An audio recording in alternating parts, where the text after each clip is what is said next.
Оказывается, там была какая-то проблема.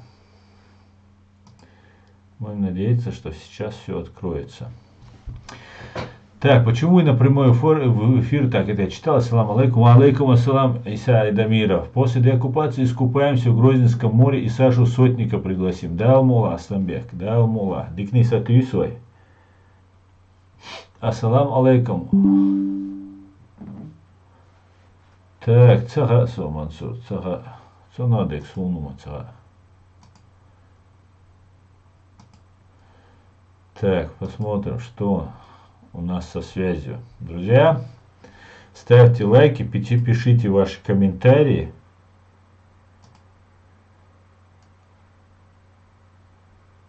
А, вот она где-то.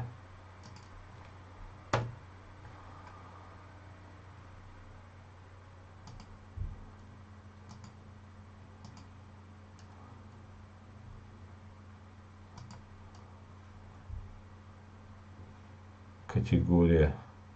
Так, у меня, по-моему, уже идет трансляция, я понимаю, да? Все отлично. Друзья, приношу свои извинения за то, что у меня что-то с Ютубом произошло. Трансляция идет на Ютубе. Да, я вижу, Баркал Аква сейчас идет уже на Ютубе, так как удалось.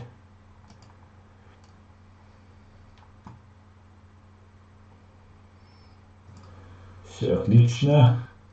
Все, супер, супер. Так, если выключить свет, я думаю, достаточно будет экрана. Так. Ассаламу алейкум, Ури, Асламбек, Флэш, Аква и все остальные. Друзья, витаю вас. Сегодня 2 ноября 2022 года. Прямой эфир, 21 час 17 минут по Берлину. И, наверное, уже 2 часа разница по Джохару. Наверное, сейчас 23 часа 17 минут по Джохару. Друзья, я не мог войти в YouTube, потому что у меня были проблемы, так как, видимо, какое-то обновление в YouTube. И мне нужно это все было обновить. Друзья, витаю вас. Еще раз напоминаю, ставьте лайки, пишите ваши комментарии, распространяйте ссылку на наш стрим. Приветствую, Флэш, Жахар, Леди, Вальдемар. Приветствую. Украина признала Ичкерию независимой. Привет из Кёльна. Витаю вас, Вальдемар. Витаю, Леди. Маш Хоёвель. Джахар Дудаев. Хоёвель. Маш Адад. Пончика троллинг. Тёна Уоксо. Масага Машалду. Витаю всех. Делир Салам Машал. Друзья, я бы хотел напомнить о случае, который широко рекламировали нам по фашистскому пропагандистскому телевидению. В частности, речь шла о том, что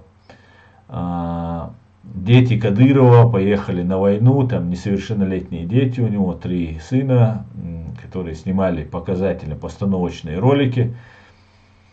И после этого отдан приказ уже 14-15 лет молодых чеченцев, всем главам администрации и участковым на территории оккупированной, аннексированной Чеченской Республики Ичкерия, фашистской Россией. Вот этих детей, вот этих 14-15-летних мальчишек брать на учет, и что их будут забирать в российскую армию для того, чтобы использовать их в качестве пушечного мяса. Почему молодых, 14-15 лет? Это потому что, видимо, именно дети, они выполняют приказы, в этом плане более послушный, он еще ребенок, телом физически он крепок, а умственно развит еще как ребенок. И особенно в нашем чеченском обществе, когда говорит старший, это является таким обязательным, стопроцентным обязательным к исполнению приказ. Поэтому вот такая нехорошая информация поступает. И я предупреждаю всех еще раз, кто находится во временно оккупированной Чеченской Республике Ичкерия, что они будут брать на войну наших детей. Также готовится оборона Москвы, готовятся заградительные сооружения, разные создаются дзоты вокруг Москвы. Путин не на шутку встревожен, они ожидают, что будут осаждать Москву, будет попытка захвата Москвы. Для этого Кадыров и разные другие их террористы будут собираться в Москве. Пока, конечно же, сейчас все будет брошено в Украину, но сегодня у Украины достаточно сил, чтобы освободить и Херсон, и захватить, ну, если не захватить, то хотя бы осадить Москву. Поэтому об этом, видимо, террорист Путин понимает, и вот будут в топку войны бросать всех, друзья. Я об этом давным-давно просто вас всем предупреждаю, кричу об этом. Я очень надеюсь, что люди о своей безопасности будут думать сейчас, а не когда уже что-то произойдет. Так, трансляция идет на YouTube. Делайте трансляцию по отдельности YouTube от ТикТока. Почему? Злая. Почему? Австрия Ибраим Мавац хэш. Аха, Ибраим Мавац, самому стрима. Это трэш, брат. Их на UFC видели. Да, конечно же, это все вся фигня. Просто берутся постановочные кадры, где они где-то сидят в окопе, куда-то стреляют, потом они уже летят куда-то в Саудовские Арабские Эмираты, и там участвуют, в качестве зрителей уже наблюдают бои UFC. Конечно, это все бред, но это делается для того, чтобы показать, что, смотрите, ведь Рамзан ведь своих детей на войну отправляет, там и дочь отправляет, и мальчиков несовершеннолетних. Вот для этого это и делается. Именно поэтому это было сделано, так как после этого поступил приказ участковым и главам администрации в каждом населенном пункте переписать всех мальчиков крупного телосложения, физически крепких мальчиков 14-15, от 14-15 лет, то есть до призывного возраста, фактически детей. Специально будут создаваться какие-то там группы. Так, Лизгин, алейкум ассалам, файтер Израиля, витаю вас всех, приветствую. Оборона Москвы, на Россию кто-то будет нападать. Да, Лизгин, Россия уже, если считать Крым российским или считать Запорожье, Донецк, Луганск российским, или если считать Белгород российским, то уже нападение, как ты говоришь, есть. Но идет война, русские сами развязали эту войну. И это горе придет в каждый русский дом, в каждую русскую семью это придет, в каждую российскую семью. К сожалению, вот при попустительстве народа приходят вот такие люди к власти и развязывают такие страшные войны. Зеленский, правда, каже, там нема кого боятись. Да, там бояться уже некого. Друзья, смотрите, Украина так унизила, так обесчестила, можно сказать, вот эту непобедимую вторую армию в мире, что они делают все возможное, друзья. Вот все, что вы сегодня видите, удары дронами, все, это все, что они могут. Там они одной рукой только воюют, там двумя пальцами воюют. Там, что вот мы только еще даже не разогрелись, там мы только еще не начали. Ну вот разогрелись, уже 8 месяцев больше даже идет война.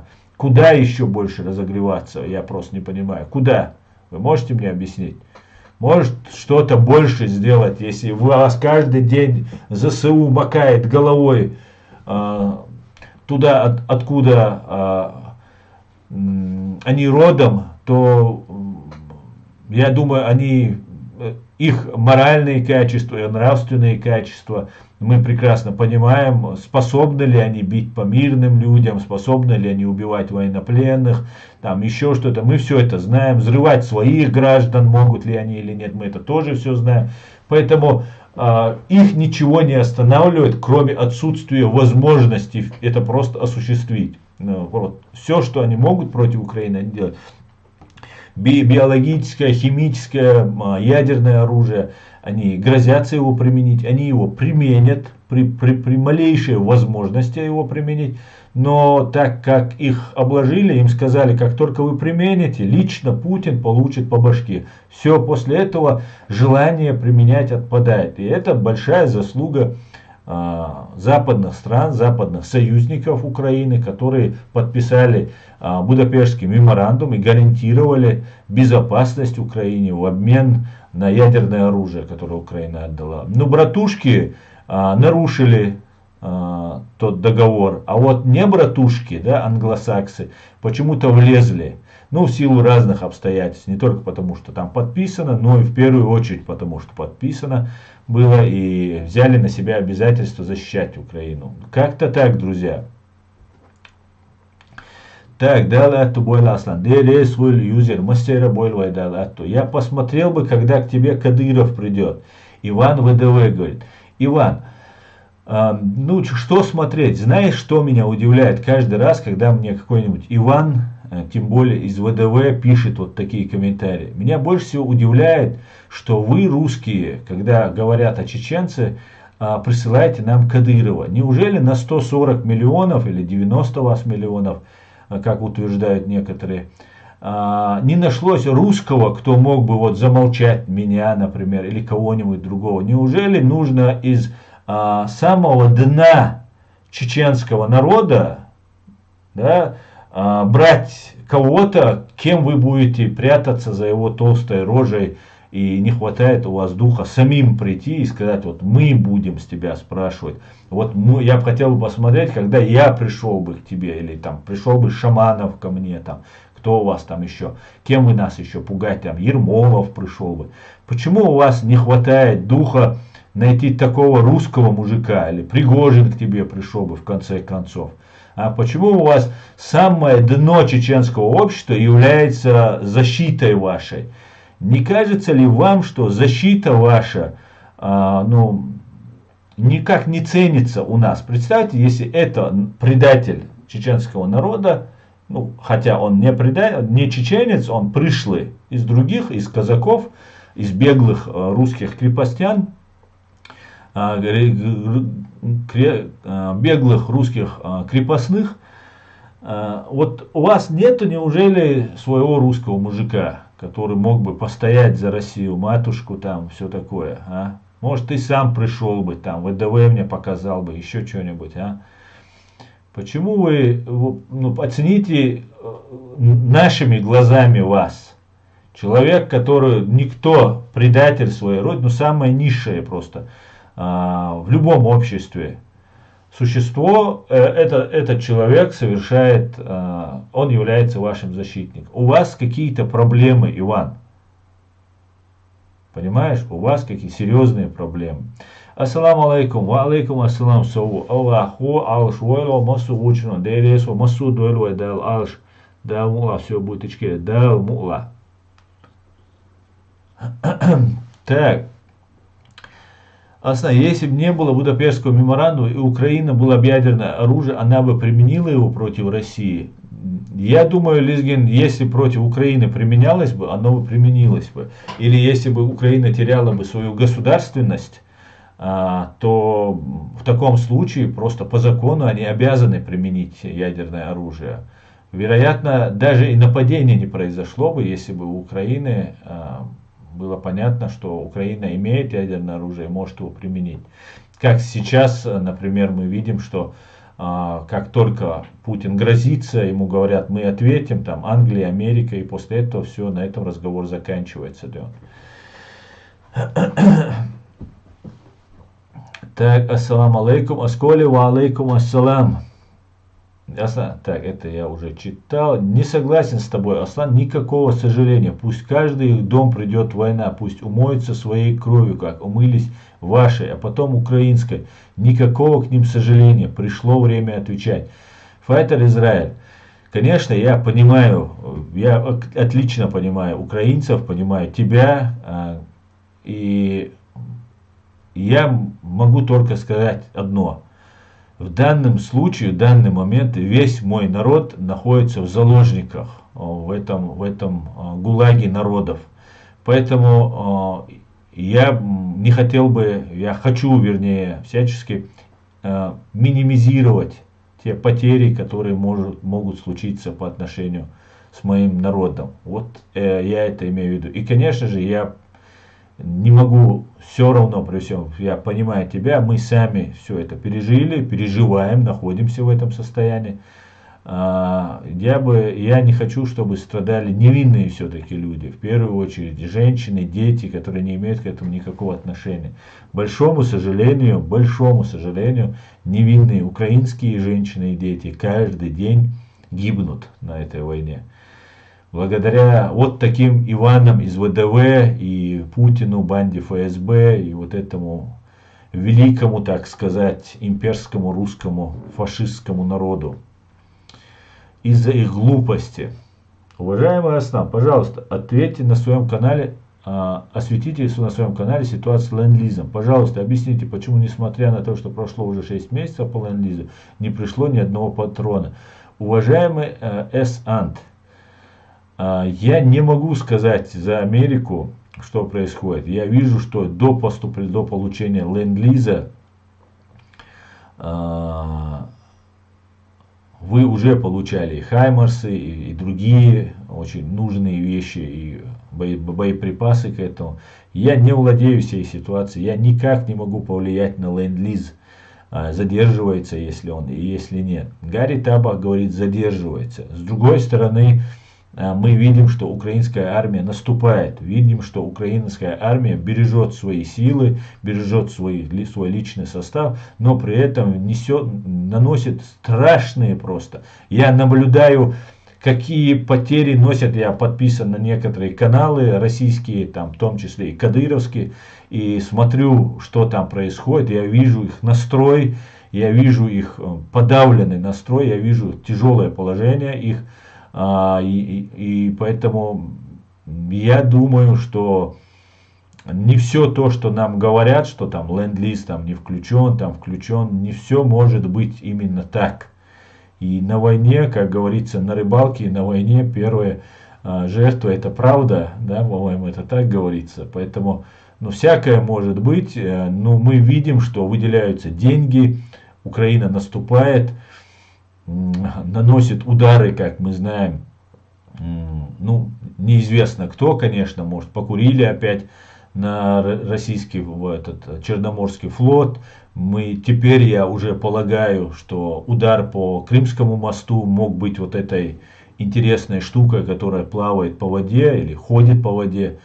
Тоже был очень уникальный такой и этот случай. Я ощущаю, я вижу, что проводится такая разведка боем, проводится прощупывание противника. И в любом случае, мне кажется, все идет о большем просто. Я даже не могу представить, что может быть лучше просто того, исходя из того, что каждый день гибнут украинские воины, гибнут гражданское население, женщины и дети. Но исходя из того, что вам не оставили никакого выбора, в любом случае вам пришлось бы воевать, хоть, я не знаю, с топорами, с вилами, пришлось бы воевать. А тут воевать оружием, которое на 1-2 поколения превосходит оружие противника, причем у вас это получается очень классно, я думаю, что с учетом, опять же, что идет война, все дела очень даже неплохие. Виктор, и я вас витаю, всех витаю. Так, Боже, храни Украину, столько мирных граждан погибло, страшно, да? Основная война идет 8 лет и 8 месяцев. Да, Флэш, совершенно верно, я имел в виду широкомасштабную войну. Конечно же, война идет с 2014 года. Война вообще, открытая война идет с 2014 года. А так, с момента отсоединения, получения независимости Украины, русские террористы всегда мечтали о том, чтобы снова захватить Украину и воспользоваться вашей историей, на самом деле историей, которую русские пытаются как-то себя примазать к этой истории, хотя и абсолютно не имеют к ним, ну, абсолютно не могу сказать, но не имеют прямого отношения, хотя, конечно же, переплетения какие-то есть, но история это целиком и полностью украинская. И я неоднократно об этом говорил. По иронии судьбы, те КГБшники, которые расстреливали дворян в 17 году, в 20-х годах, их потомки, вот этих КГБшников, НКВДшников, их потомки теперь решили стать теми самыми дворянами, заставив 70 лет проработать нас всех советских граждан, тогда еще наших отцов, дедов, и захватив вот это все имущество, приватизировав это, теперь они решили увековечить навеки вечное свою власть и те несметные богатства, которые они захватили путем обмана, манипуляции, развязывания Первой русско-чеченской войны, отвлечения внимания русского народа от разграбления.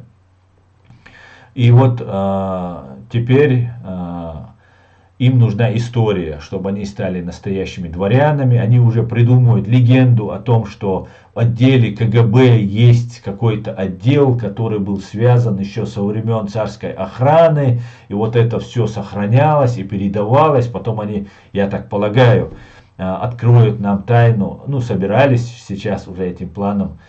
Суждено не сбыться, не суждено сбыться. Что, видимо, они уже раздавали друг другу там разные дворянские грамоты, что там кто-то является там графом, кто-то является каким-то барином там и так далее. Не знаю, как у них там князья, там, ну, много чего. Просто будете смеяться, когда все это узнаете.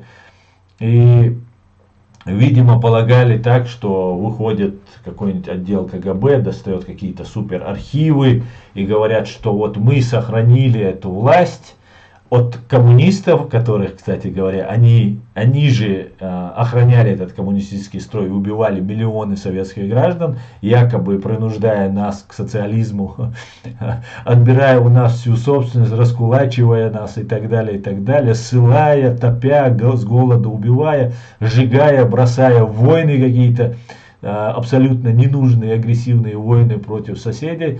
И вот теперь они, потомки какие-нибудь, которые живут во Франции, русской царской семьи, передали бы Путину, Патрушеву, вот это все должно было происходить в Киеве, происходить с использованием всех вот этих славных моментов украинской истории, но вот, к сожалению, не смогла, не справилась Гибнян, но она не оставляет попыток, сил очень много пока еще у Гибни именно, будут проводиться террористические акты, убийства, запугивания, подкупы, шантажи, все, что возможно, весь арсенал, который у них есть, они будут обороняться.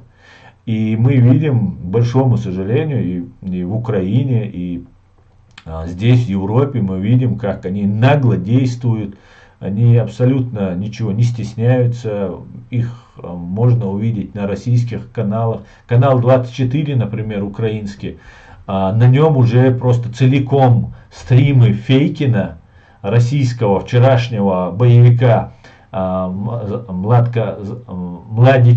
Радка Младича, боснийского мясника, сербского мясника, убивавший людей в Боснии, где воевал и Гиркин, и Фейкин, уже открыто его показывают на этом канале. Вроде бы 24 канал украинский, позиционирует себя, вроде бы относится к украинскому сегменту. Но при всем при этом уже целиком его там сегодня я смотрел, Фейкин и еще какой-то русский,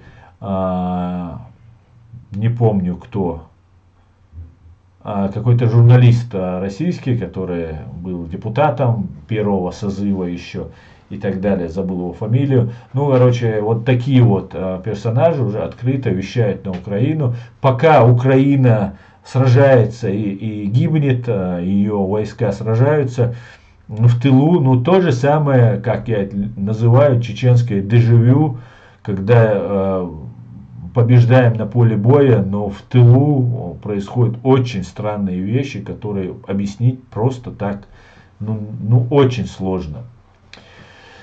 Так,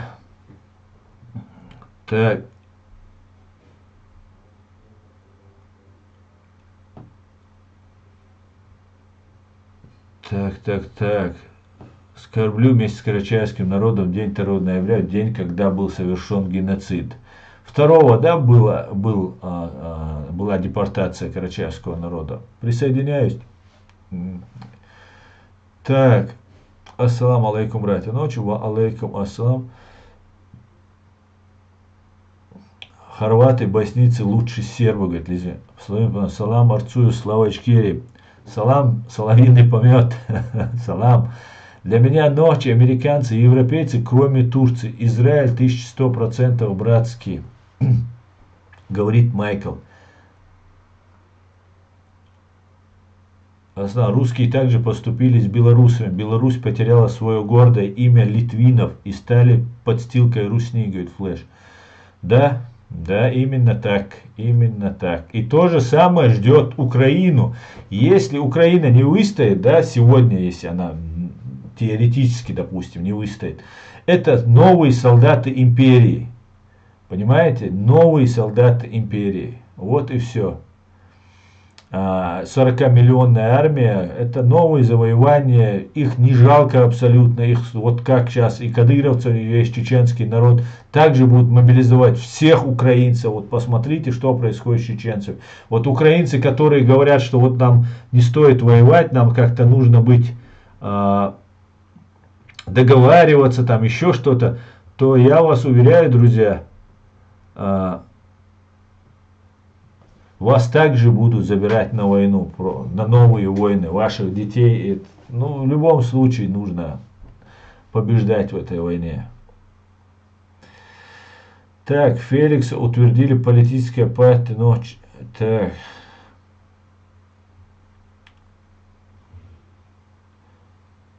Полный зоопарк с дворняжками, тузиками.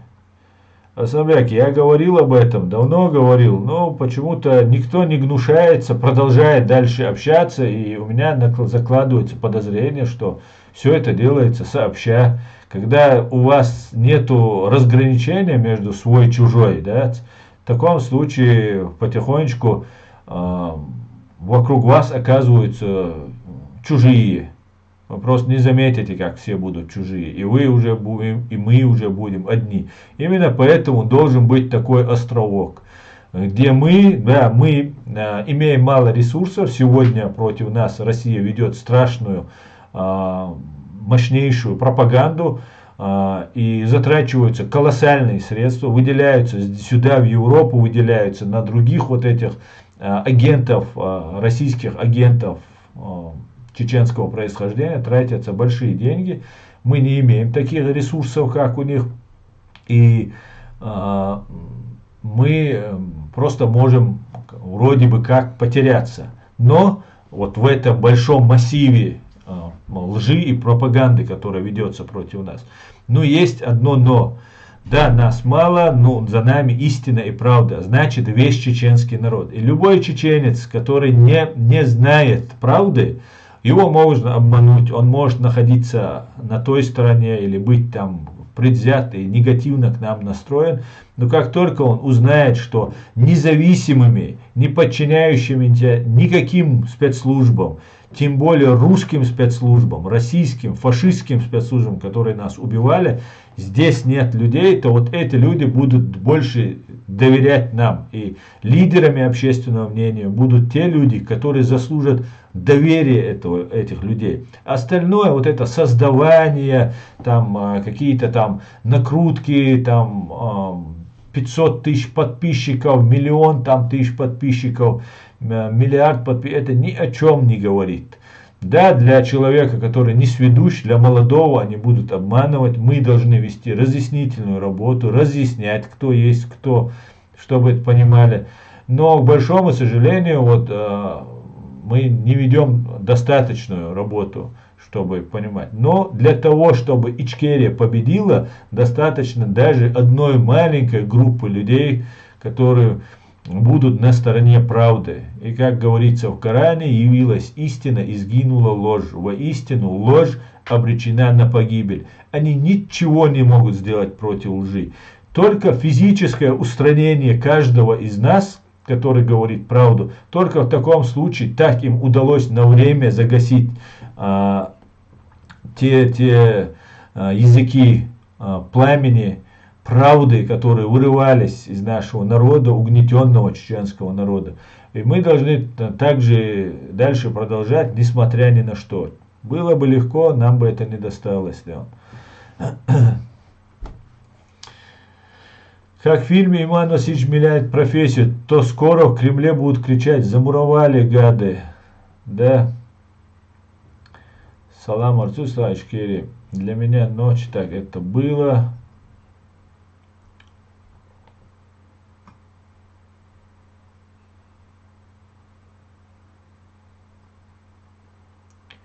Ассаламу алейкум, алейкум ассалам.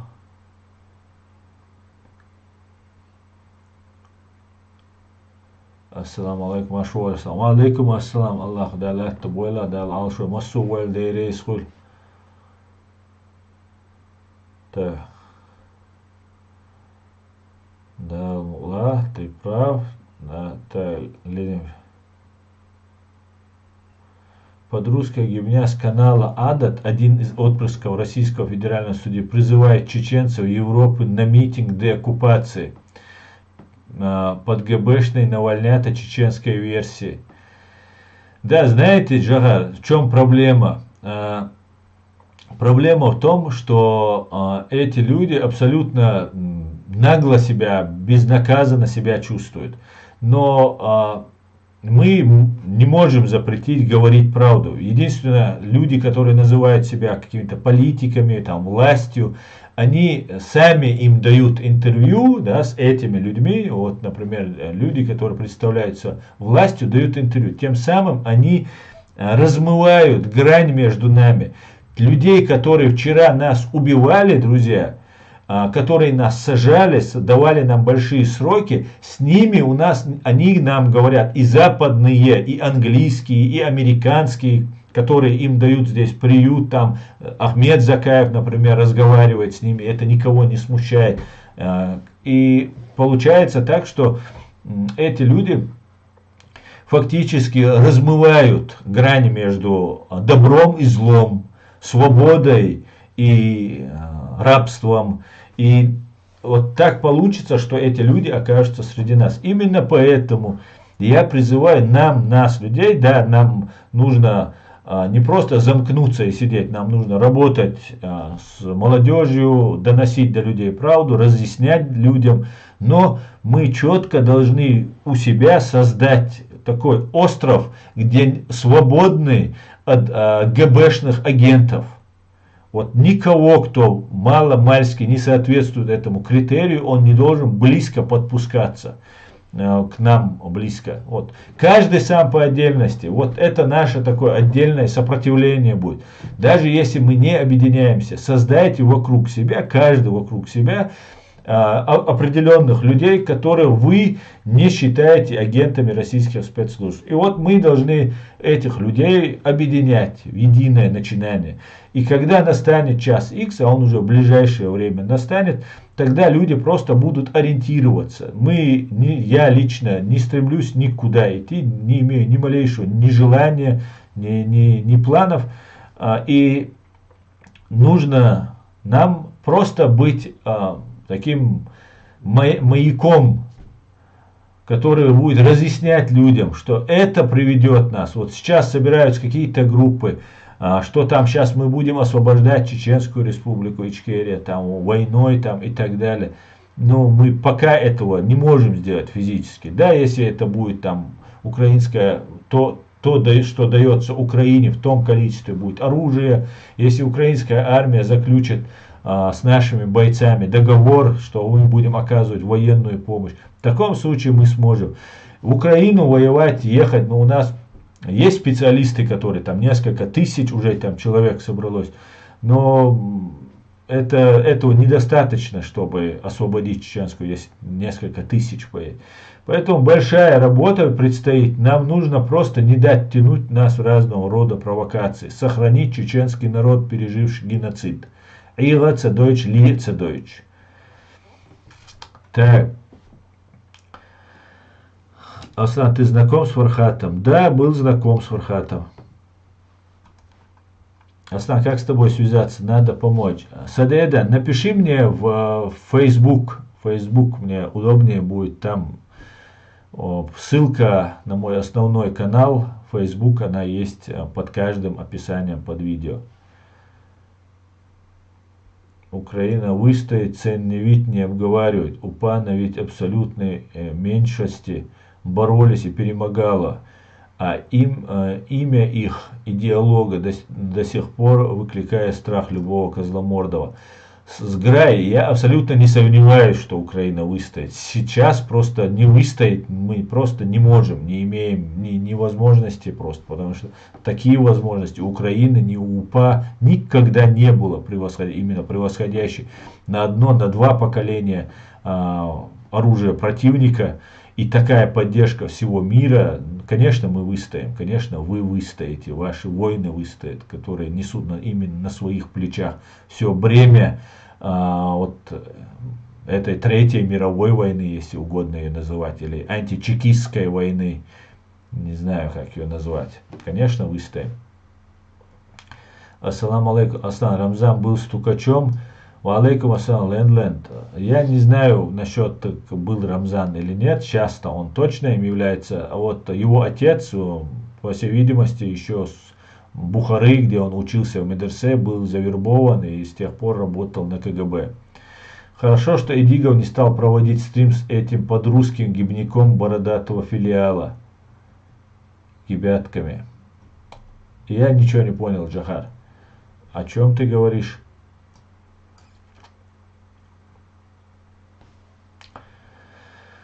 Так, главное, чтобы ночи сохранились в этом водовороте. Да, Майкл? Сегодня в Киеве шла конференция по освобождению Ичкерии. Пока не смотрел. До речи, кто с Украины, зайдите, пишите эфир канала и сбираю гроши для медбригады Азову на заряднице станции. Там пост рахунками, говорит Флэш. Аллах утволюэль амин, Аллах, амин, амин. А сам мне немцы в чат рулетки рассказывают, что по немецким каналам говорят, что в России все хорошо, люди отлично живут. Но я скажу, что какого-то ужасного голода в России не наблюдается, конечно же. Санкции, они действуют наверняка, но не очень быстро, как нам хотелось бы. Асан, спасибо тебе за стрим тебе и Саш Сотнику. Пожалуйста, Джавад.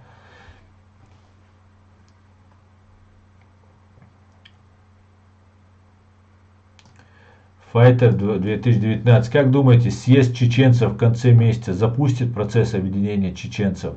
Я не знаю, запустит это объединение или нет, но если объединяться, нужно объединяться на чем-то честном, на чем-то правильном. Объединяться не на честном, не на правильном, но я думаю, чеченцы очень хорошо чувствуют фальшь, и мы не имеем желания снова попасть в какие-то руки, какие-то игры попасть и оказаться в руках каких-то нечистых на руку людей. Не имею ни малейшего желания. Я лично сам не собираюсь попадать в эти клещи и собираюсь призывать тех, чтобы не попадали другие в эти в эту схему, которую нам выстраивают какую-то. Оживившись, тут все сейчас оживились, тут уже, оказывается, там все ждали этого момента, и все оказались не строителями шариата, хотя некоторые и строители шариата, а утром строители шариата, вечером строители демократии. Сейчас уже оказались все строители демократии. Мы все это видим, мы не хотим обмана. Те люди, которые вчера меня высмеивали, выводили из религии за то, что я демократ, за то, что я там выступаю за светское демократическое государство. Вы не представляете, какие в России запрещали мой канал, здесь эти на меня оказывали там хейтеры, как могли, но много чего происходило, и тут все резко становятся демократами. Я понимаю, что мнение меняется у людей, что человек с возрастом меняет свои взгляды, там какие-то пересматривает свои идеи, но одновременно все люди, которые там, например, вот этот так называемый кронпринц Масхадов, например, вчера еще возмущался, что я говорю: Господи, благослови Америку, и что ему ближе те, кто говорят инша Аллах, они не такие, как я. Теперь он называет себя демократом, хотя инша Аллах я тоже говорю, просто я, инша Аллах, он имел в виду шариатское государство, шариатскую форму правления государства.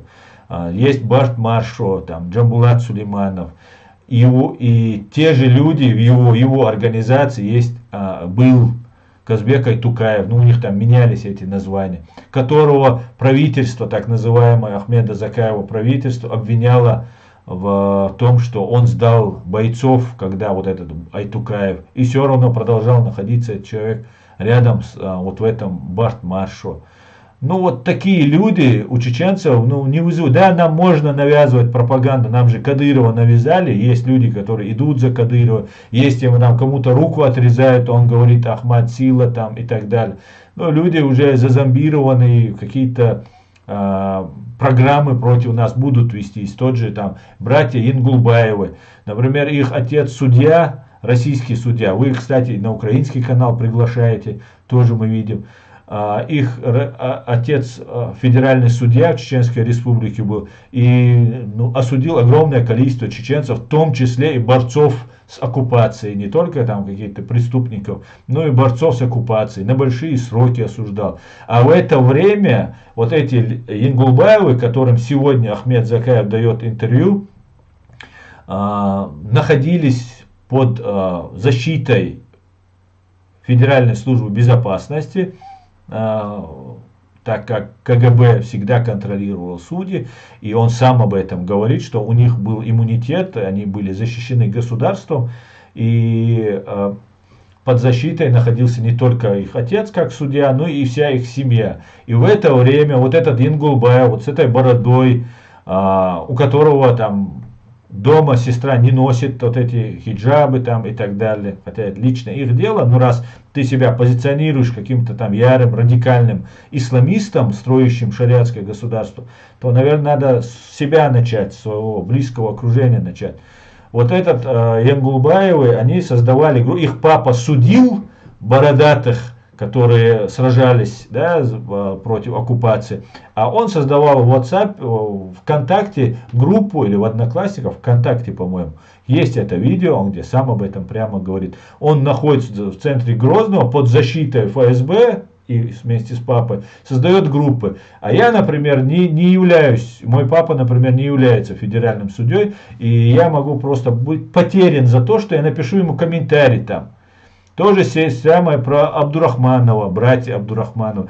Работали в прослушке. Во время активной фазы геноцида чеченского народа брат Тумсо Абдурахманов, старший брат, работал в электросвязи, где занимался прослушками и переводил с чеченского языка на русский. Его начальник непосредственно, который якобы представлялся там мусульманином, видимо, для безопасности, чтобы там его не грохнули, как его, Шмаков, он занимался прослушками, а Тумсо Абдурахманов переводами. И тем самым сдавал наших бойцов, всех чеченцев сдавал, всех, кто ему здесь, когда он уже приехал, он сдавал, кто ему здрасте сказал или до свидания.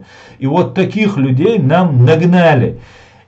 И я понимаю, что западные спецслужбы вели борьбу с терроризмом, там, с каратизмом, где-то там в Афганистане, башни-близнецы, нападение произошло. Здесь столько всего наворочено, что и так все переплетено, что как бы разобраться в этом очень сложно. Потому что вот эту историю можно бесконечно рассказывать, вот эти истории, продолжая одно к другому.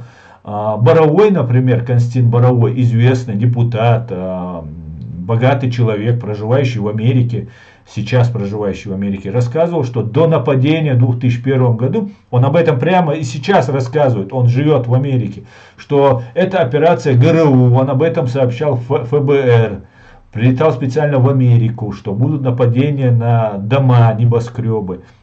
Потом началась война в Афганистане, вот за эти самые дома, за Аль-Каиду и так далее. И там Америка 20 лет возилась и боролась с исламским терроризмом, которого фактически не было. А были какие-то талибы, которые бегали там в тапочках. И как только пришли американцы, они разбежались. И фактически они там оказывали сопротивление, они воевали. Но через несколько лет американцы задавили это все сопротивление. И фактически никакой как таковой войны не было. Но все это время русские террористы, взорвав свои 4 дома в Москве, 2 в Москве, 1 в Буйнакске, 1 в Волгодонске, объявили чеченцев террористами, напали на нас. И потом русские присоединялись к вот этой глобальной антитеррористической кампании, которую устроила США и Великобритания, присоединялись к ним, и геноцид чеченского народа считали частью борьбы с международным исламским терроризмом и так далее, и так далее. И вот в это самое время западные спецслужбы, английские, американские, активно сотрудничали с русскими, борясь там с Аль-Каидой, там, с какими-то талибанами, там, малибанами.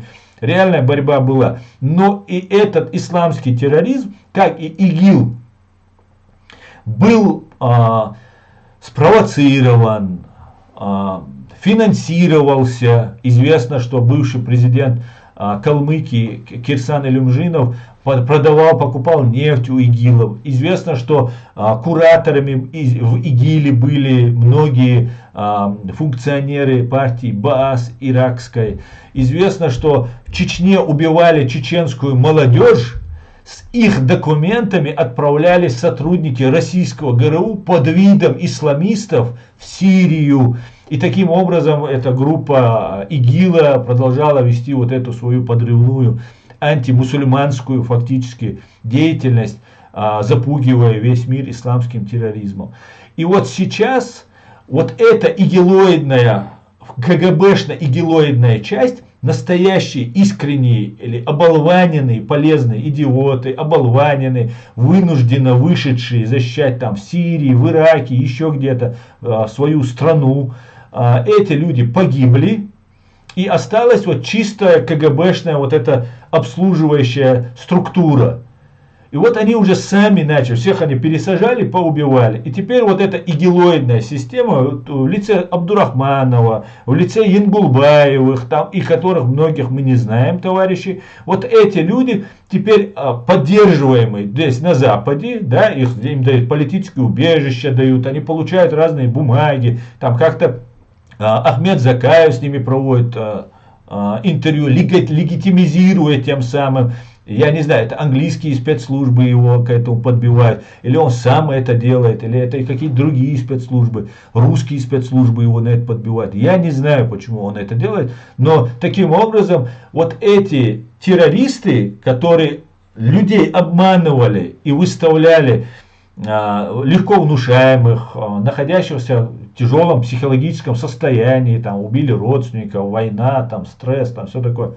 Вот эти люди фактически открыто сейчас представляют нас здесь, создают какие-то там кавказские какие-то там союзы, собираются что-то там представлять от нашего имени. Я простой чеченец, я абсолютно независимый человек, я не работаю ни с какими спецслужбами западными. Русские спецслужбы являются моими врагами, которые меня готовы уничтожить, а я готов сделать все, чтобы они оказались на скамье подсудимых, готов до конца разоблачать в силу своих возможностей вот этих преступников. Так вот, я с таким постановкой в этом мире чеченским вопросом, такому отношению к чеченскому вопросу, несмотря на страшный геноцид, который мы пережили, я с такой постановкой не согласен. Интересы чеченского народа не учитываются ни западными, про русских террористов мы не говорим, ни кем-либо другим. Какая-то агентура, которая абсолютно связано с русскими спецслужбами, это перебор просто. Просто абсолютно просто перебор, с которым я не могу согласиться. Я уверен, чеченцы не согласятся. Да, нас всячески там задвигают, там нас пытаются представить маргиналами, представить там какими-то глупцами, бьющимися там с ветряными мельницами. Но несмотря на это, мы знаем истину, нам достаточно того, что мы знаем, чтобы понимать, что чеченский народ инструментом в чужих руках быть не должен. Им достаточно того, что с нами сделали. Теперь мы призываем мир обратить на это внимание и отнестись по-другому, найти себе другой инструмент для использования, а не чеченский народ. Потому что чеченский народ, если даже нами пользовались бы и какая-то польза нам приходила бы, можно было бы рассмотреть это. Но мы никакой пользы не извлекаем из этого. Ни финансовая, экономическая, чеченский народ жить богаче не стал, только предатели или работники спецслужб живут хорошо, чеченский народ нищенствует, ни медицины, ни социальной гарантии, ни прав элементарных, да, самый ущемленный в правах на земле народ, это чеченский народ. Всего этого нет. Всего этого нет. Если бы хотя бы это нам кто-то предлагал бы, можно было бы торговаться чем-то. И то я бы не согласился. Но в любом случае, хоть что-то можно было бы говорить в оправдании. Просто тупо использовать как инструмент, ну, это... Нас это не устраивает. Нас не устраивают эти спектакли, которые сейчас проводятся. Начинается раскрутка, там русские спецслужбы выделяют деньги на свою агентуру. Западные какие-то тут проводятся конференции, какие-то встречи. Подождите. Подождите, как? Как так? Значит, получается, вы разделяете ответственность за геноцид, который русские над нами творили. Значит, вы согласны, что творили геноцид, и вы являетесь частью того страшного механизма, который уничтожал чеченский народ. Если вы не разделяете, то, пожалуйста, будьте разборчивы с теми, кто связан с русскими спецслужбами. Вы не можете их поддерживать.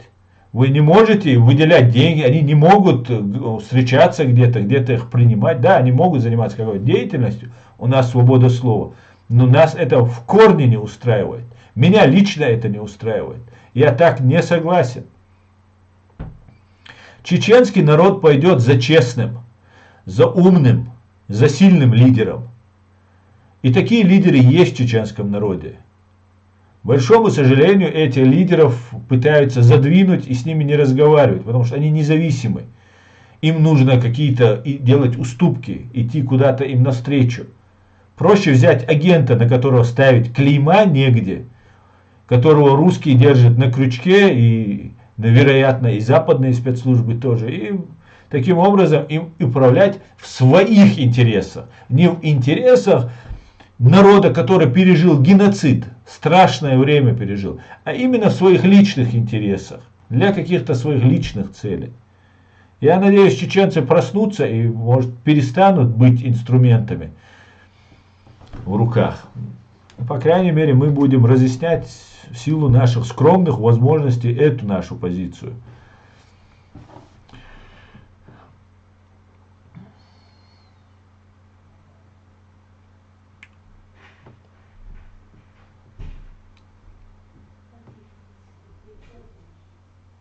Так, давайте почитаю ваши комментарии, друзья.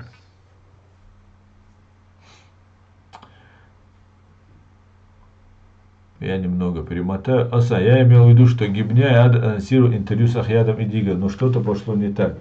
Ну хорошо, хоть не дал интервью Ахьяд, посмотрим. Но они возьмут у него, я думаю, если так пойдет. Тут уже, я не знаю. Я первый Тузик назвал, и он меня дальше и дальше, хоть это я сделал, Асланбек. Я помню, Асланбек. Ты говорил это. Джагарду Асаях называю бородатый филиал.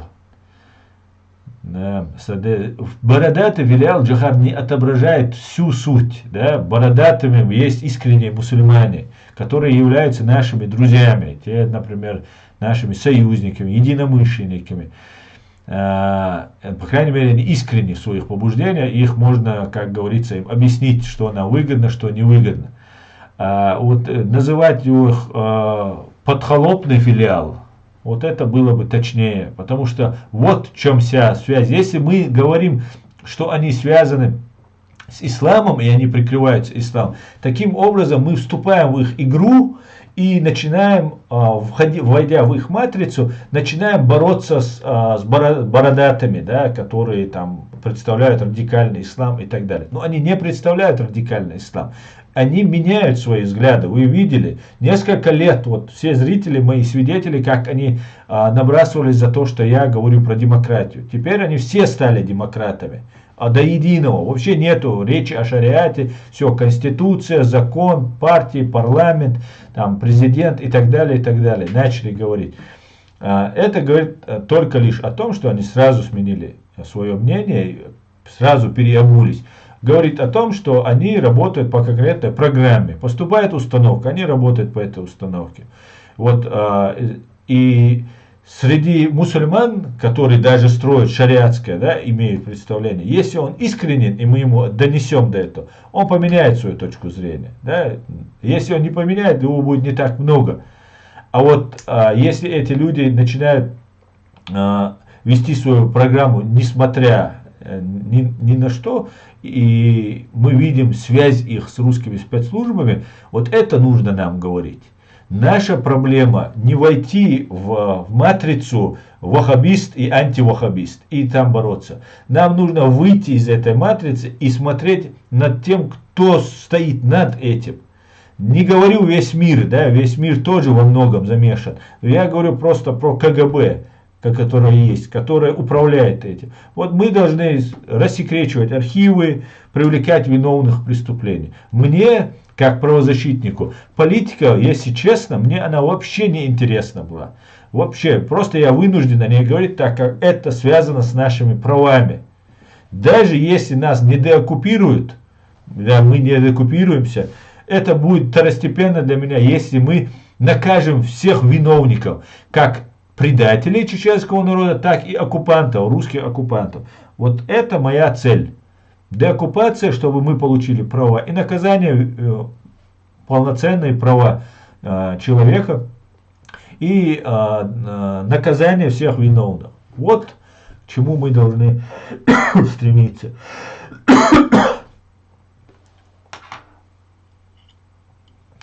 Асан, напишу тебе там свой номер, хочу совет. Меги, ну ты можешь туда же позвонить, Садеда, я тебе туда же позвоню. Если ты мне в Facebook напишешь, я тебе позвоню. Асан говорит неудобную правду, за что ему отдельная благодарность. Да, имду. Так.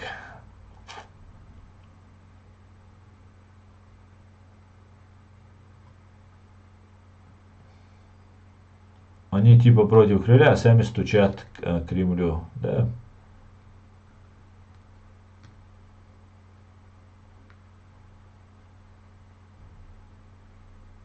Аслан душтун чуннай дон шедиг вотчибос кинтаури дон. Да, иду шедига Резван.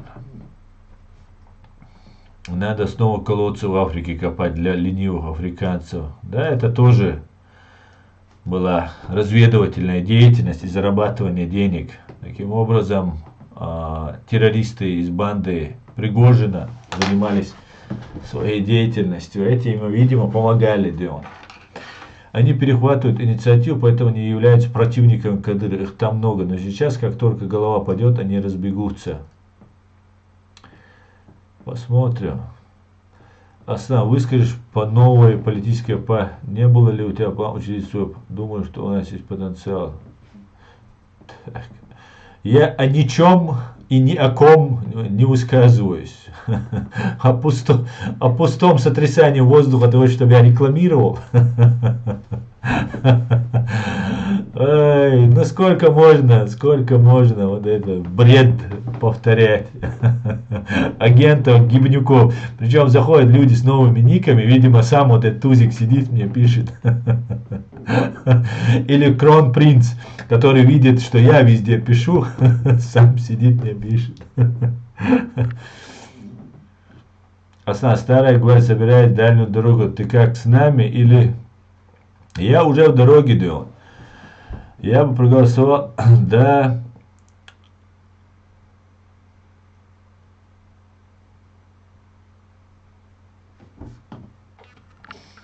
Пойдемте дальше. Я и сам бороду ношу. Кто в теме, тот поймет. Да, Джа. Как говорил Абдулатипов, Российская Федерация, да. Ночи должны держаться на дистанции от большой политики. Почему, объяснять не надо. Надо делать то, что хорошо получается. Остальное придет в процессе. Анархист, если, я не знаю, что ты имеешь в виду, конечно, держаться далеко от большой политики, но если мы не будем интересоваться, наши представители, которым можно доверять, не будут интересоваться этой политикой, то эта политика снова заинтересуется нами, и мы окажемся снова инструментом. Политикой нужно, мне кажется, интересоваться, и большой тоже. Нам нужно просто не давать себя использовать. А те разные персонажи, которые уже себя запятнали, они должны заноситься в черный список. И мы должны четко и однозначно, у нас должен быть такой совет людей, которые, их мнение говорит, все, вот этим людям все, доверия в чеченском обществе нет. Мы должны вот прийти к этому. И рано или поздно мы придем. В определенной степени мы к этому приходим. Да? Но у нас только появляется только вот этот островок, свободный от гимни и русского влияния, как сразу же убиваются люди и просто бетонируется вся территория вокруг. Все, вот мы должны выжить и стать сильнее. Так. Я лучше с американцами бородатыми в пиццерии посижу. Или на байке поезжу с ними, а бородатые с Хабиби не буду делать. Freedom Ами, так. Где ты? Что ты говоришь? Кому ты мне это говоришь? Ассаламу алейкум. Алейкум ассалам, смотрящий. Бай как минимум, американцы не будут смотреть на твой бай как на халяль, да. Я не понял твою реакцию на вопрос. Я тоже не понял, причем здесь, о чем ты говоришь, о каких-то пустых вещах ты мне говоришь, разговаривать, о агенте российских спецслужб ты мне предлагаешь зайти, и ты не понял моей реакции. Ты, значит, не смотрел никогда мой стрим, я и разоблачал этих агентов уже неоднократно. Так, довели ва алейкум ассалам. Так, друзья, перейдем в комментарии в ТикТок. Увидел отрывок интервью одного военного РФ про Ичкерию. Он сказал, придется еще 3 раза туда сходить. Ну, мало ли что русская бандармия говорит. Сейчас она кишки свои собирает по полям Украины. Поэтому сейчас им нужно ходить под себя, а не к нам. Скажи мне одно, мне просто очень интересно, зачем столько флагов вывесил, просто интересно. Я это уже говорил неоднократно, это все страны, которые выступают против фашистской России, страны, которые союзные, дружественные мне лично и чеченскому государству. Вот именно поэтому висят эти флаги. Про Иран что думаешь? Думаю, что Иран сейчас... какую-то игру затевает. Какую-то игру. Так, что именно вы имеете в виду? Что я о нем думаю? Все эти халифатчики предлагают борьбу с ветряными мельницами, как у Дон Кихота, чтобы увести нас от истины. Именно так, именно этим они и занимаются. Именно этим, Асабек, они и занимаются, да. Будь нашим президентом. Нет, я президентом не буду, друзья, но я думаю, что у нас очень много, знаете, это вообще даже не смешно, когда вы так говорите. Президентом человек не может быть только лишь потому, что он в Ютубе что-то рассказал и что-то сделал. У нас есть очень много достойных людей, которые положили всю свою жизнь, всех своих родственников, все свое состояние. И это делалось на протяжении из поколения в поколение. Так чеченцы выстраивали, выносили это государство. Есть люди, которые всей семьей погибали, есть люди, которые потеряли руки, ноги, здоровье в этой войне, потеряли все свои состояния, да, материальные блага, которые имели, похоронили родственников, как я сказал. Поэтому недостаточно того, что даже если вам очень симпатичен человек, который говорит просто все в YouTube, это может оказаться очередным обманом. И я про себя, я, конечно же, вам не лгу, но я говорю, что я не планирую, и что бы мне никто не говорил, я не буду ни в чем в этом участвовать. Потому что у меня намерения были совсем другие. Я просто сделаю свою работу, помогу немножко разобраться в этой ситуации. И без сомнения сейчас наступают очень интересные моменты, когда появятся лидеры настоящие, не связанные ни с гибней, ни с кем-либо, независимые, искренние чеченские патриоты, которые будут защищать не только с автоматом в руках. Нам сейчас и не нужны с автоматом в руках. Мы сейчас должны это делать на политическом поле. Мы должны это делать головой, ручкой. Вот как мы должны, компьютером, мы вот как должны защищать. А воевать мы уже повоевали, мы показали, больше войны чеченскому народу не нужно. Хотя, конечно же, русские террористы массово нас отправляют на войну, и это большое испытание сейчас, в которое снова попал наш народ. И я думаю, появятся лидеры, и все будет супер. Щек Рамаян, по-моему, ты девушка. Мегиасан, дай Аллах тебе здоровья, удачи, останься дебаркал, дерез масана хуль. Ключом был вопрос создания партии. Мне твое понимание ближе, просто мы бездействуем. Рик Даллас, эхмобилла. Партию можно создавать, никакого такого значения это не имеет. Например, я понимаю, о чем перед началом стрима мне прислали ссылку, что там агент российских спецслужб там имитирует какую-то деятельность под флагом Ичкерии, который он никогда раньше у него не был замечен. И сейчас все, кто начнет его поддерживать, кто-то там о нем говорит, это такие же, как он, или полезные идиоты. Но вот эти два человека, которые там сидели с ним, разговаривали, представляясь представителем парламента Чеченской Республики, эти люди фактически взяли на себя ответственность, они не могут быть клиническими идиотами, значит, они понимают, что они делают. И вот эти люди, которых я никогда не видел, не слышал, нигде они себя как депутаты не проявляли, теперь они решили вот подложить вот такую свинью нашему государству. Ну что ж, будут пополняться новые фамилии новыми уголовными делами. Что поделаешь? Нам можно обозначиться как партия. Не обязательно это как-то регистрировать, как-то это красиво обманывать людей.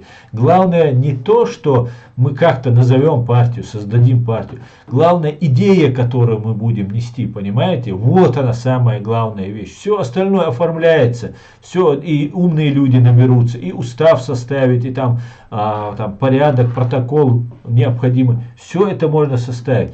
Цели и сама идея, которую мы несем. А идея это наказание виновных русских террористов, деоккупация нашей страны. Это возможно только в случае рассекречивания архивов КГБ и суда над террористической бандой ФСБ, КГБ. Только в таком случае мы победим. Все остальное мы опять окажемся в игре.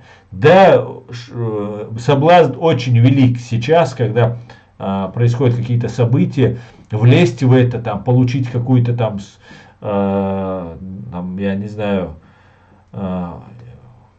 это все, конечно, мнимо, все это фантомно, и ничего этого не произойдет, но получить какую-то должность, какую-то там, может показаться кому-то, вот я сейчас смогу что-то сделать, я буду управлять ими, да, такие разговоры можно услышать, я смогу как-то контролировать этот процесс, еще что-то делать.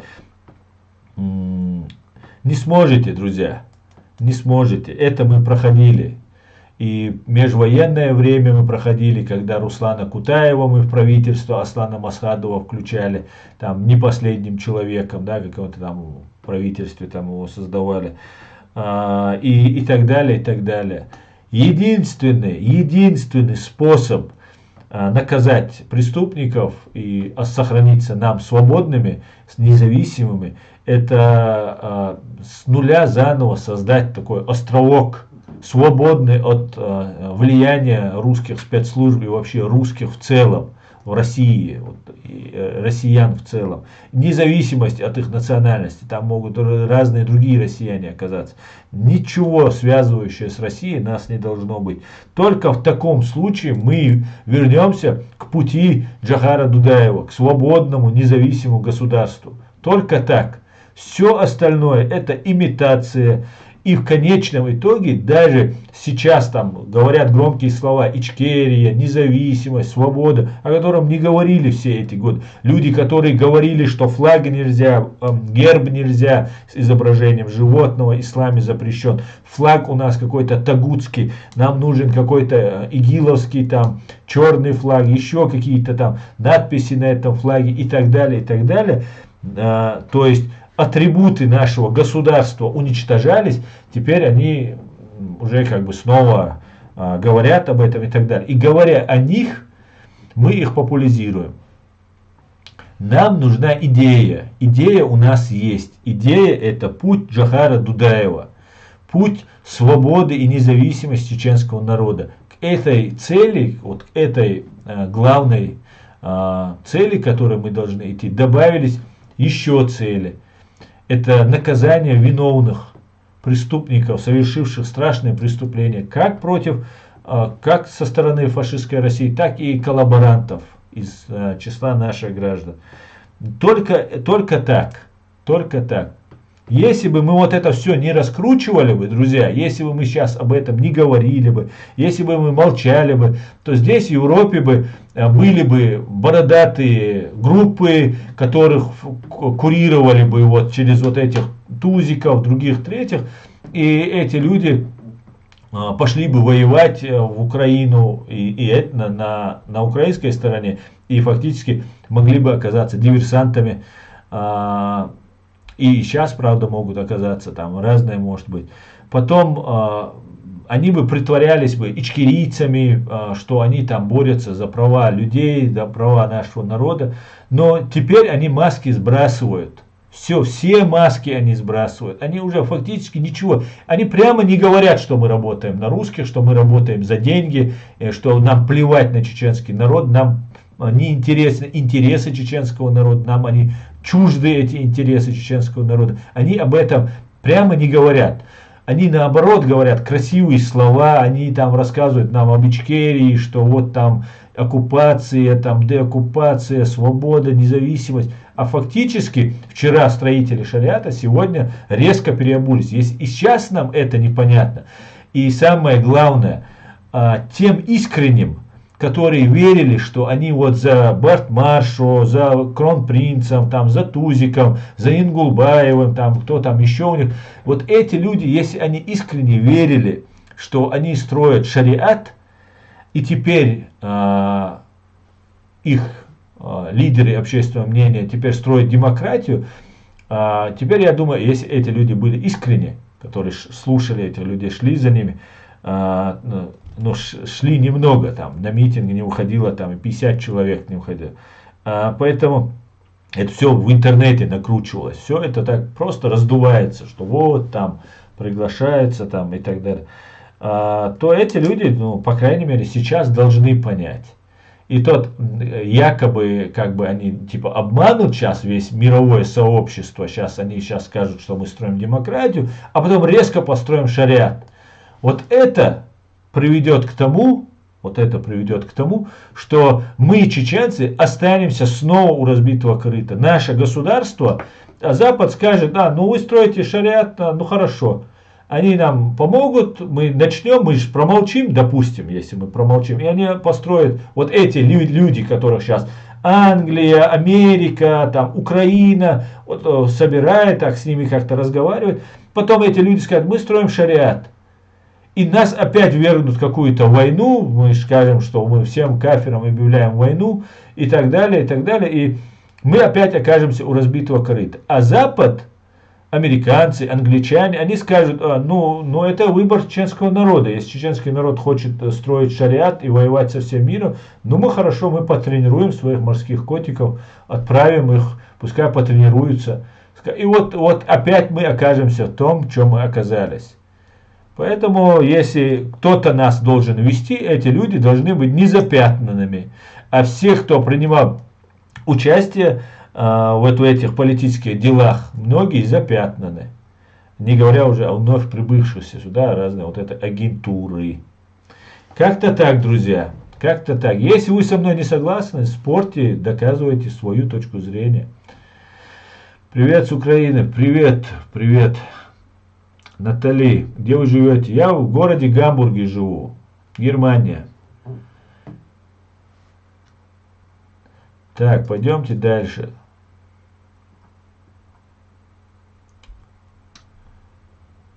Слышали, что Иран хочет уйти от поставок оружия, поэтому нагнетает по поводу войны с Саудовской Аравией. Ну да, что-то говорят, но мы увидим чуть попозже, что там будет дальше.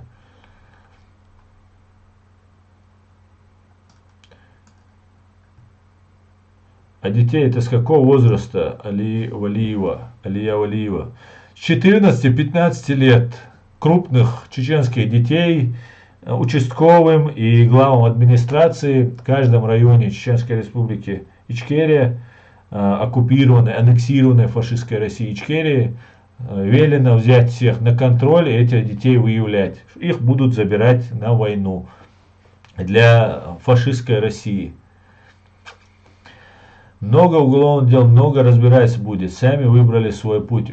Вешать, мешать волку лежать спокойно, палками захотели его потыкать, подраздеть. Ну и сами не пожалеете. Ассаламу алейкум, алейкум ассалам, Азербайджан.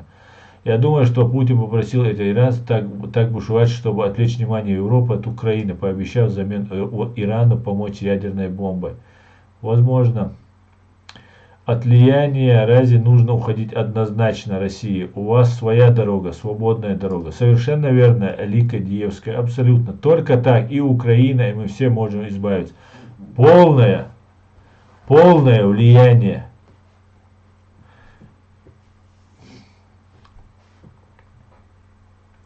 Так. Теперь я понял твою позицию. Если бы твой правозащитник прошел регистрацию, тогда бы я не заикнулся о партии. Правозащита в данный момент была бы эффективнее, чем партия. Абсолютно, Рик Даллас.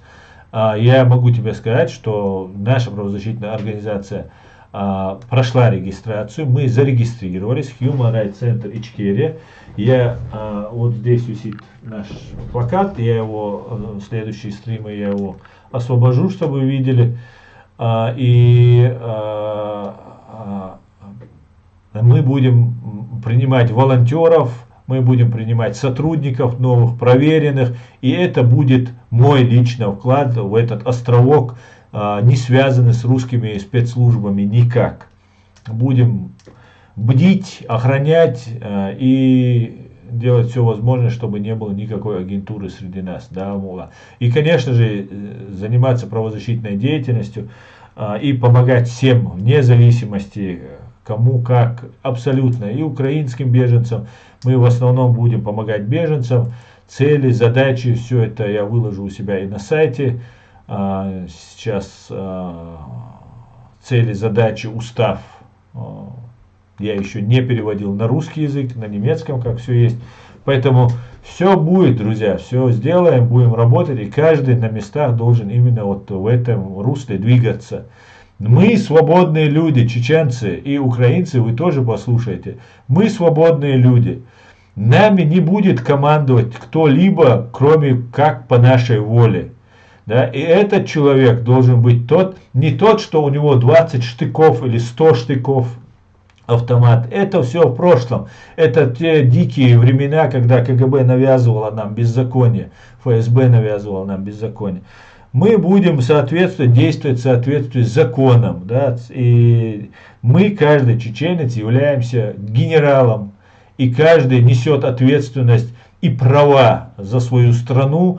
И если какой-то Кадыров, какая-то банда бандитов, перешедшая на сторону русских террористов или бывшая на стороне русских фашистов, управляет нашей страной. Любая другая банда нам тоже не интересна, которая занимается коррупцией, устранением неугодных там, и так далее, и так далее. С этими людьми все, кто воровал деньги, занимался обогащением на войне, русско-чеченской войне, их мы тоже будем, и знаем фамилии, многих знаем фамилии, будем привлекать. В противном случае им нужно просто сейчас не лезть и не накручивать эту ситуацию и не усугублять свое положение. А лучше пойти добровольно, пойти, как говорится, чистосердечное признание облегчает ваше положение.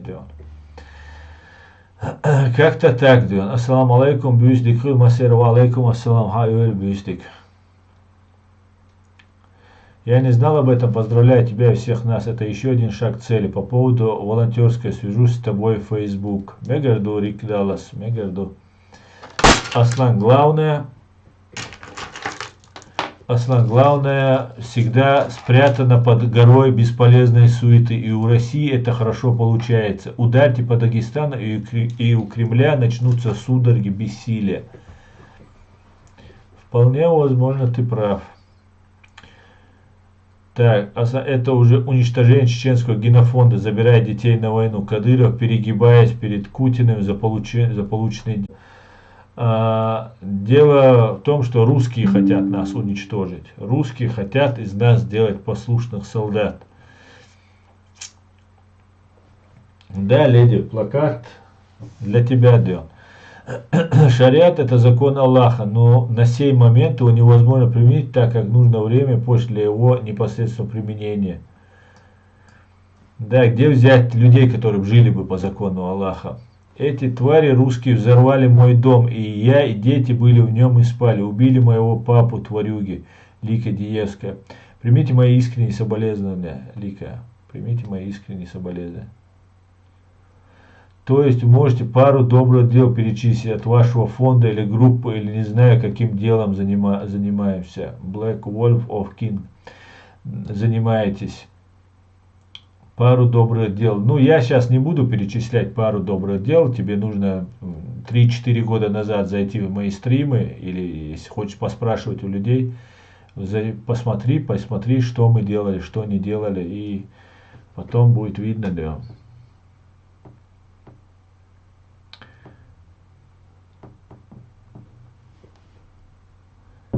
Где зарегистрирую, если можно, пожалуйста.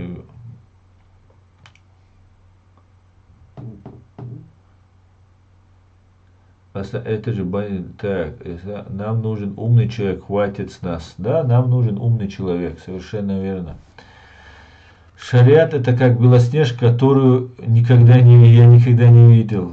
Да, да.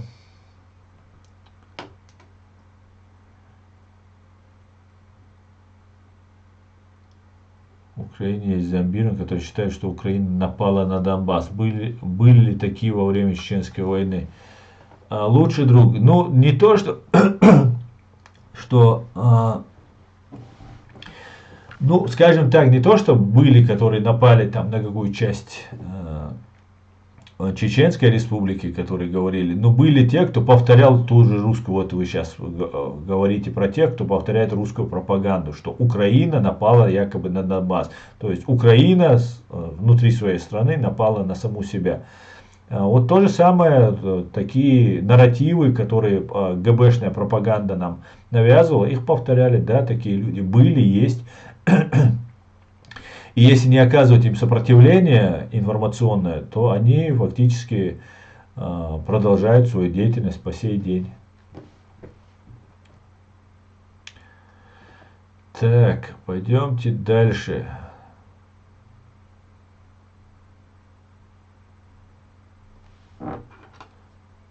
Пропустила начало, говорит Фрзон. Так.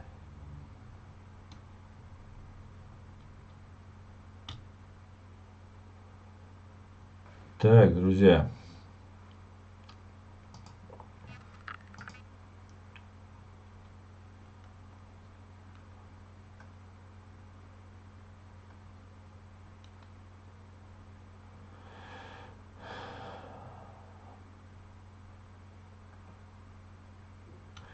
Религия ислам произошла от Саудовской Аравии, и в исламе запрещено возвышать свою нацию на другой. Однако сами саудиты не дают гражданство или вид на жительство, кроме как себе и другим мусульманам. Говорит имя, фамилия. Ну, Саудовская Аравия и ислам, знаете, мы иногда путаем разные арабские племена с исламом. Есть не только арабы, даже не столько арабов, мусульман, есть другие народы, которых больше, да, мусульман. Поэтому Саудовская Аравия — это страна, которая живет в свое удовольствие, зарабатывает баснословные деньги и использует людей под видом религии, манипулирует разными народами. Мы должны преследовать свои национальные интересы, не верить во все сказки, бред, который нам навязывают, и вести себя по-взрослому, скажем так. Пора уже начать нам думать своей головой.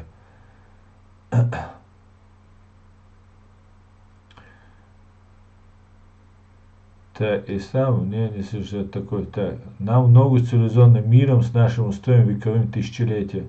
Написала автору поста об Абдулле. Теперь там русско-чеченская война, а не чеченская кампания. Победим вместе. А что за пост об Абдулле? Вы имеете в виду погибшего бойца украинского чеченского происхождения? Уезжала на 2 недели, оставила семью, кошек и овчарку с едой на 2 недели. Совсем 8 лет там уже не была реву.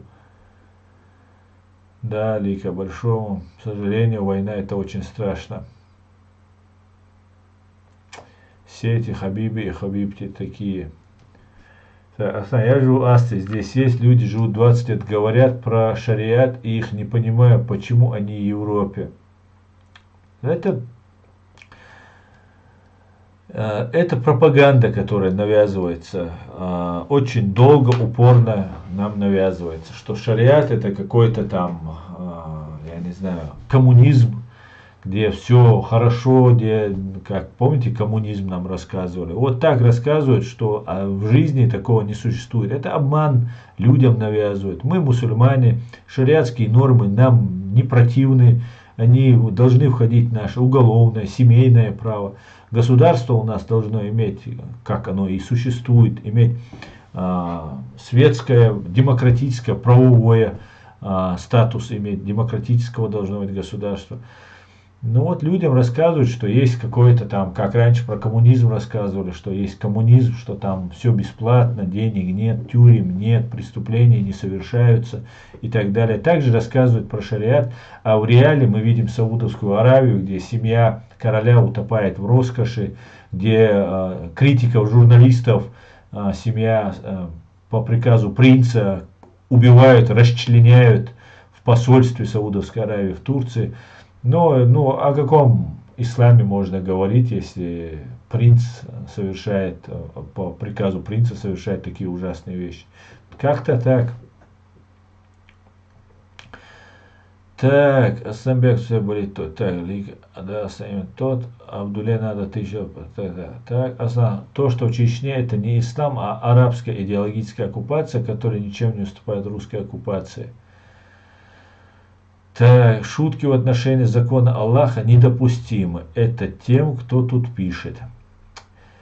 Хотя быть эмирами, мне вообще не надо шариат, говорит Майкл. Хотя бы эмирами, гаремами, вот и весь расклад пожизненно, да? Да. Смотрел интервью с Сотником. На вопрос о выплате контрибуции Украине надо сказать, что представители многих оккупированных народов во Второй мировой войне воевали на стороне Германии. Смотрел интервью с Сотником. На вопрос о выплате контрибуции Украине надо сказать, что представители многих оккупированных народов во Второй мировой войне воевали на стороне Германии. И что? Они же, вы имеете в виду, они же не платили контрибуцию? Нет, но этот вопрос для меня на самом деле стал очень удивительным от Александра Сотника, так как, по крайней мере, Саша такой вопрос, может, он задал, потому что кто-то там спрашивает такие вещи, но это как бы ни в какие ворота. Ичкерия, мы генерала похоронили, Ису Мунаева, ичкерийского генерала, похоронили в украинской земле. Мы Амину Акуеву похоронили, мы с 2014, они с 2014 года, как представители от свободных чеченцев, находились в Украине, сражались в Украине, воевали. Поэтому, как это вообще даже не смешно, такие вопросы просто. Как мы будем? Ичкерия воюет за Украину. Украина признает Ичкерию временно оккупированной. То есть она признает, что кадыровцы не имеют к нам никакого отношения. И как мы будем? Да, Кадыров должен будет отвечать, Алаудинов должен будет отвечать, Демирханов, другие, третий, десятый. Ну, при чем здесь чеченское государство? Нет, конечно.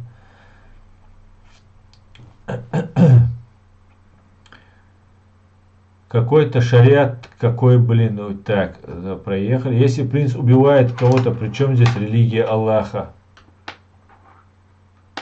Причем здесь религия Аллаха? Человек представляет себя принцем, позиционирует себя королем Саудовской Аравии, где находится святыня, Мекка, все такое. И этот человек продолжает оставаться принцем. И в мире, мусульманском мире, не в Саудовской Аравии, и мусульманская умма по этому поводу не возмущается. Вот и все просто. А при чем здесь религия Аллаха? Нет, ни при чем. Кроме того, что Саудовская Аравия претендует на лидера в исламском мире. Кроме этого, а этот человек претендует на лидера не как государства, а как представителя этого государства. Поэтому и только лишь всего.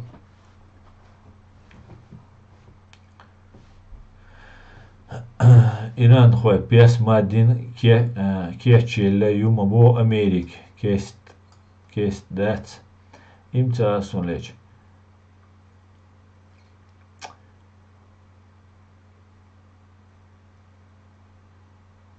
Он говорит, что Чечня должна платить контрибуцию, но СССР не платила, хотя там воевал Рос на стороне Германии. Да, совершенно верно, вы правы. Есть у меня знакомый узбек, как началась революция в Украине, говорил мне, что мы русскоязычных убиваем, а потом говорил об исламском правительстве в Узбекистане и на Кавказе, как о рае. Так, ряда вермахта воевали поляки, украинцы, итальянцы, румыны, конечно, воевали.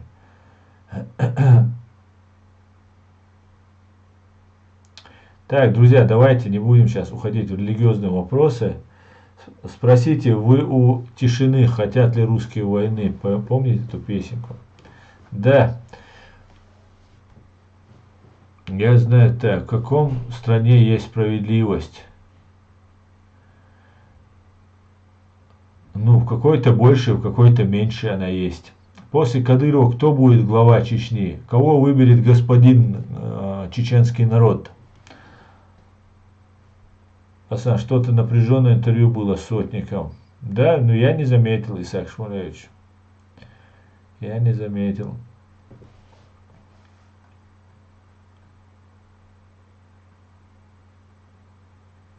Так, дело.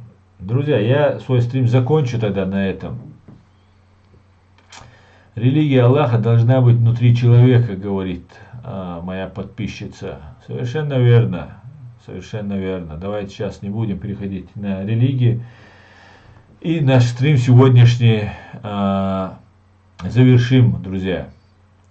Не забывайте то, что идет война, друзья. Все так, как